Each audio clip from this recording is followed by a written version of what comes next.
Hey, it's Hazel and welcome back to my channel. Today we're going to be doing Battle of the Bright palettes, and for comparison today I have the Sleek Rio Rio palette, the Morphe Picasso palette and the Urban Decay Electric palette.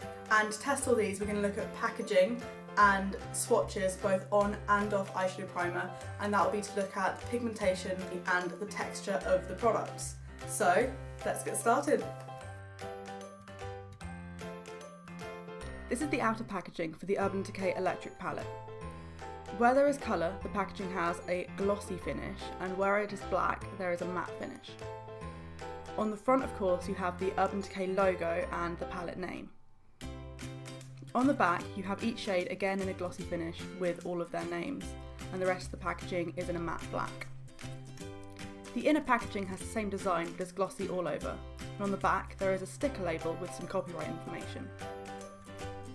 On the inside, there is a mirror with the Urban Decay logo and all 10 pressed pigments with a small brush. The outer packaging of the Morphe Picasso palette is matte black with the Morphe logo and the website.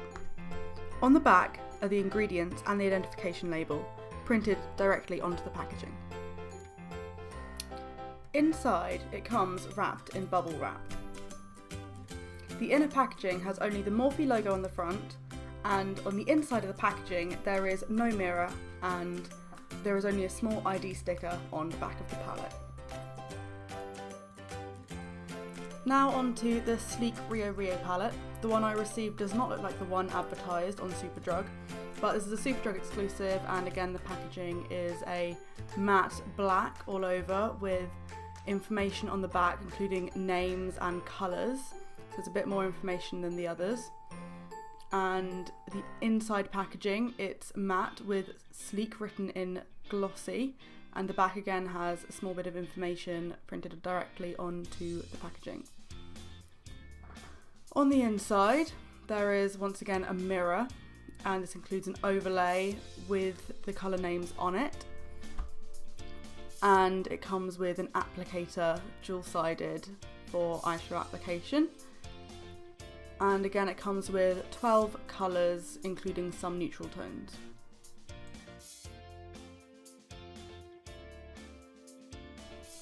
First off, I swatched the electric palette.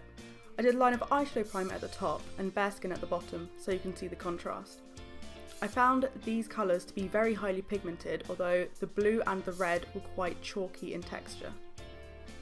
Next was the Morphe palette, and as you can see the pigmentation is not as strong as the first one. I did actually struggle getting the colour yellow to show up at all, and again the eyeshadow primer is on the top and bare skin at the bottom. Finally I swatched the Sleek palette and found the shadows to be much more buttery than the Morphe palette, and some of them were very highly pigmented like the Urban Decay palette, although again some of them didn't show up very well like the first beige colour.